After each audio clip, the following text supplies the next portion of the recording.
Well, I got kicked out of Weatherford 1 month early, but so they agreed I could start on June 1 rather than the calendar year in July. And so Arlene Gregg was the secretary, and I sat in that office and asked myself, what do you think you ought to do? And I said, well, I think you just read anything you want to read until something happens. Who knows what that'll be? She rang through to my phone. I said, yes. Said, you have a phone call? I said, no one knows I'm here. And she said, well, Fog Allen does. So I picked up the phone, and it turns out that a 1912 graduate of the University of Kansas School of Pharmacy by the name of Val Belite, had a pretty good drug house, wholesale drug house in Oklahoma. And he called, and I left Weatherford as president of the Rotary Club. And so he knew that, and so he called Fogg and said, take him to Rotary. And so that's how that started. So he said, yeah, come by. Come by on Monday, come to my office, and I'll take you there. When I got to his office, he had a woman on the table. He invited me in, kept yanking on her, said, all right, you're okay, get up. And we went out and got in his big Pontiac, and he drove it in the middle of the street. Everybody knew that you stayed away from Fogg when he was in his car. Everybody in town knew that. We went to the beautiful downtown Eldridge Hotel, the Crystal Room, and when we walked in, 80, 90 people stopped talking. First time he'd been to Rotary in 8 or 9 years. So then he introduced me by saying, this is Howard Mossberg. He's been here 3 days, he needs no introduction. That's my story. Anyway, I got his book and his autograph. Right. All right. The video of Howard's recollection of his first day of dean of the School of Pharmacy is so vintage and classic of Howard and his storytelling style and so forth. My association of memories with Howard actually also began in 1966. Howard indicated he arrived in June of 1966 to assume the deanship of the School of Pharmacy. Well, I arrived in August of 1966 as a first-year pharmacy student at KU. And that began a 53-year relationship with Howard as a student and a colleague and a friend. Coincidentally, the other three individuals in that video I also had interaction with in 1966. Gary Grunwald, who I believe started with the School of Pharmacy in January of 1966, was my advisor in the School of Pharmacy. Dick Schowen taught Organic Chemistry 1 at KU in the fall semester of 1966, and I had Dr. Schowen for Organic Chemistry, and Earl Heiser, who was also in the video, taught Organic Chemistry 2 in that year. So those four individuals in the video, I have a relationships with them also starting in 1966. Howard taught pharmacy orientation to first-year students. And I don't remember an awful lot about that class with respect to what he told us about pharmacy and being a professional and so forth. But I do remember that he told us that we were probably all a bunch of country boys that drank bourbon and Coke, and that eventually we would probably become Scotch drinkers and smoke cigars. And so that's what I remember out of pharmacy orientation. Howard, early on in his deanship, recognized the need to establish a relationship and build a relationship between the pharmacy community in Kansas and the School of Pharmacy. As he began travels around the state to do this, one of the individuals that got involved with this was Roger Miller, a pharmacist from Bonner Springs, Kansas.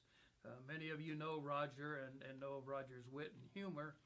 Roger came up with the idea that if they could get 100 pharmacists to donate $100 each to the School of Pharmacy, they would be off to a really good start in establishing a fund to build support for the school and the relationship between the school and pharmacists in Kansas.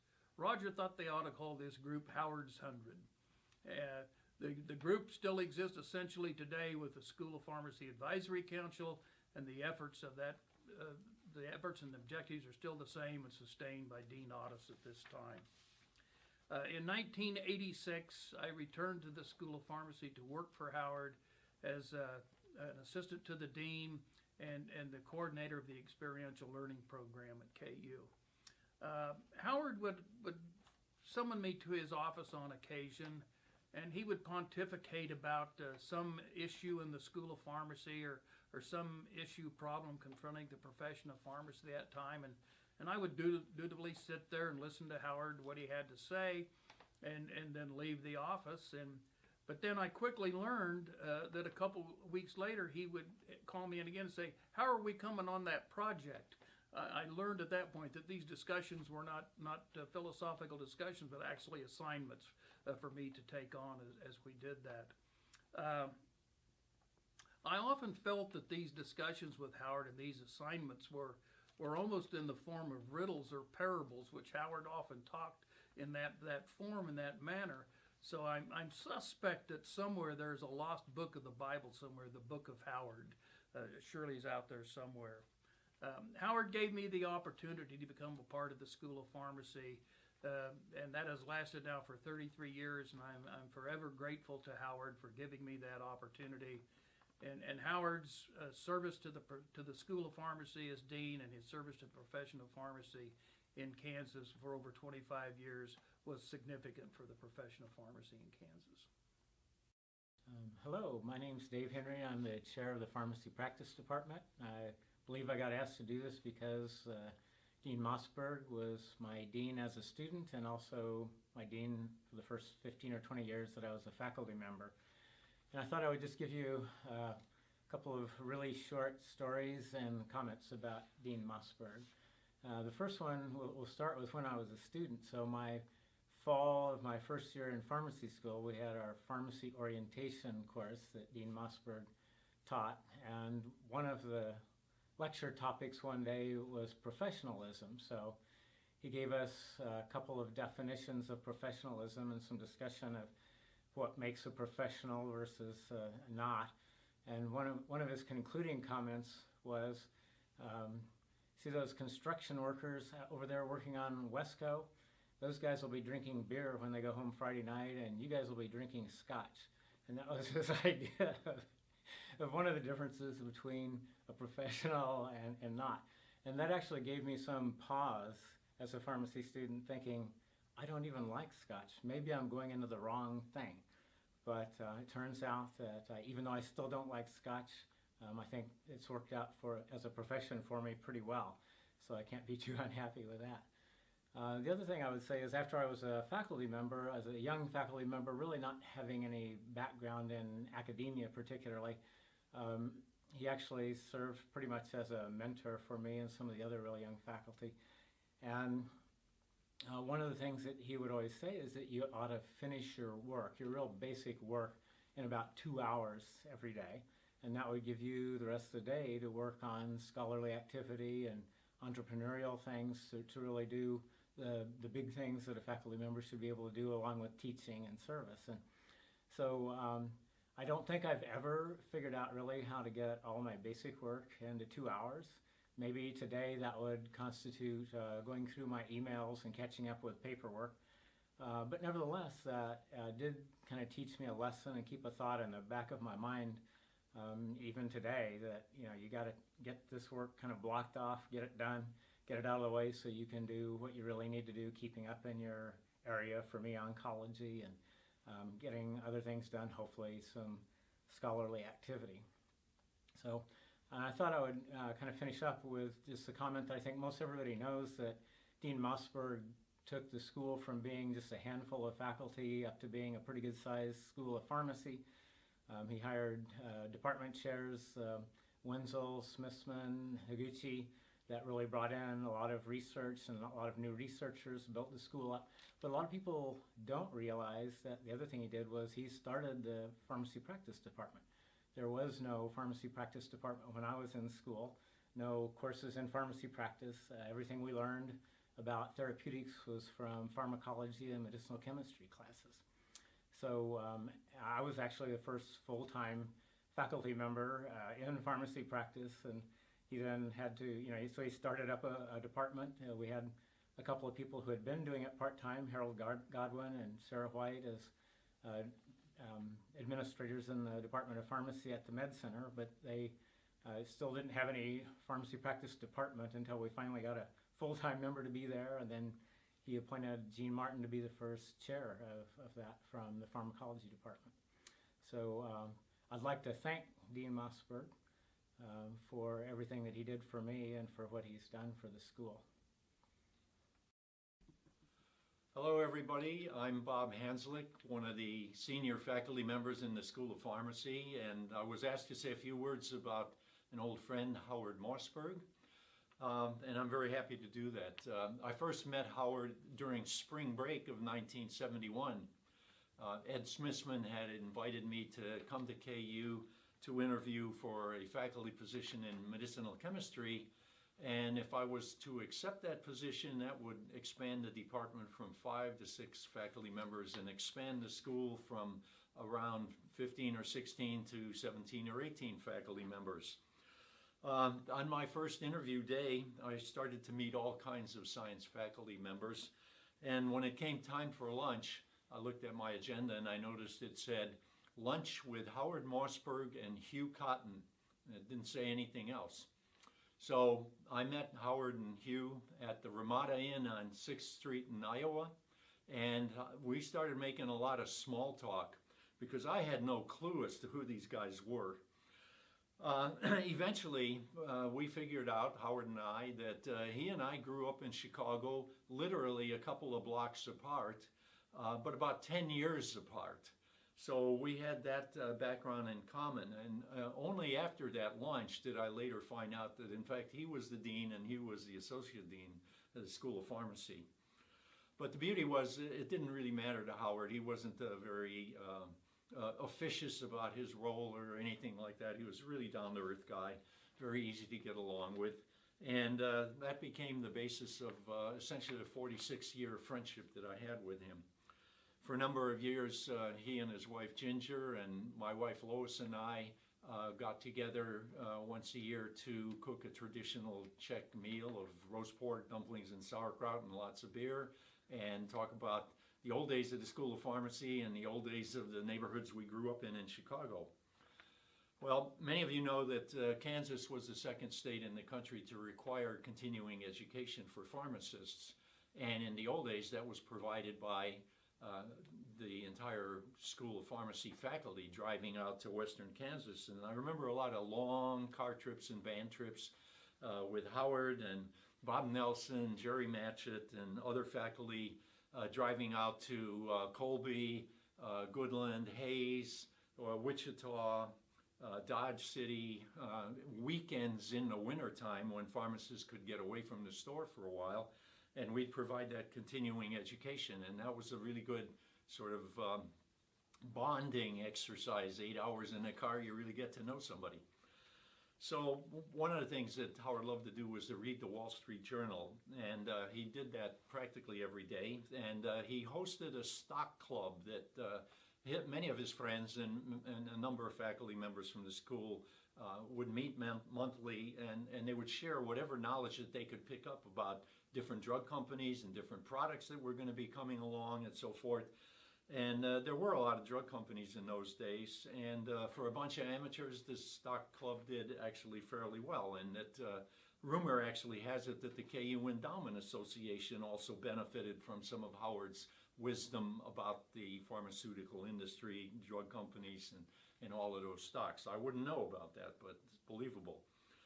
Howard had other kind of wisdoms too. I remember in the early 70s, shortly after I came to KU, the school had, under his leadership, we had a 3-day faculty meeting to completely revise the entire curriculum top to bottom. Everything was on the table, everything got tossed up and mixed up. And it was a knockdown, drag-out session. Afterwards, we were having a little get-together with some liquid refreshments, and I could hear Howard saying to somebody else, well, it doesn't so matter what you teach, as long as you change it once in a while. And after 3 days of fairly hard work and arguing and everything, I thought that was a pretty bizarre thing to say. But in retrospect, I have to say he was absolutely right about that, because changing what you teach is what keeps you on your toes and keeps you from stagnating.